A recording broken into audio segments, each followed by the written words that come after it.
ഇതുണ്ടല്ലോ നമ്മളെ റോബസ്റ്റ പഴമാണ് കേട്ടോ. റോബസ്റ്റ പഴത്തിൽ ഇപ്പം അടുത്ത കാലത്തായിട്ട് കണ്ടിട്ടുള്ള ഒരു പ്രശ്നമാണ് ഫ്രൂട്ട് ഫ്ലൈ അറ്റാക്ക്.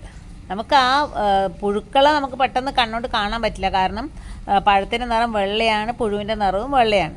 അതേസമയം ഈ ഫ്രൂട്ടിൻ്റെ മുകളിൽ ചെറിയ ക്രെവിസസ് അല്ലെങ്കിൽ ചെറിയ ചെറിയ ഹോൾസ് ഉണ്ടെങ്കിൽ പ്രത്യേകം ശ്രദ്ധിക്കുക. ഇപ്പോൾ നമ്മൾ വാങ്ങുമ്പോഴാണെങ്കിലും നമ്മൾ കൃഷി ചെയ്യുമ്പോഴാണെങ്കിലും ഫ്രൂട്ട് ഫ്ലൈ അറ്റാക്ക് കൂടുതലായിട്ട് കാണുന്നുണ്ട്.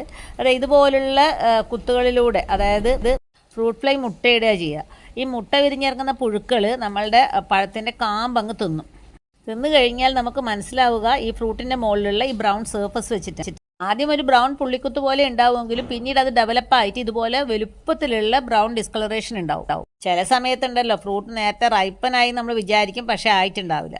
അകത്ത് നോക്കിക്കഴിഞ്ഞാൽ ഇതുപോലെ പഴത്തിൻ്റെ ഭാഗങ്ങളൊക്കെ ചീഞ്ഞളിഞ്ഞ പോലെ ഉണ്ടാവുക. അപ്പം പഴം വാങ്ങിക്കാൻ പോകുന്നവർ പ്രത്യേകം ശ്രദ്ധിക്കുക. ഏറ്റവും മുകളിലുള്ള റോബസ്റ്റ, മൈസൂർ പൂവൻ, ഇതിലൊക്കെ ഇത് കാണുന്നുണ്ട് കേട്ടോ.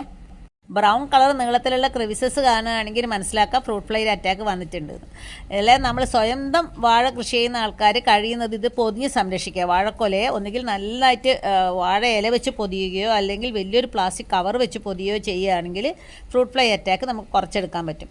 മുമ്പൊക്കെ മാവിലൊക്കെ മാത്രമേ കാണുമായിരുന്നു ഫ്രൂട്ട് ഫ്ലൈ അറ്റാക്ക് ആണെങ്കിൽ ഇപ്പം പേരയിലും പഴത്തിലും ഒക്കെ തന്നെ ഇത് സ്പ്രെഡ് ആവുന്നുണ്ട്.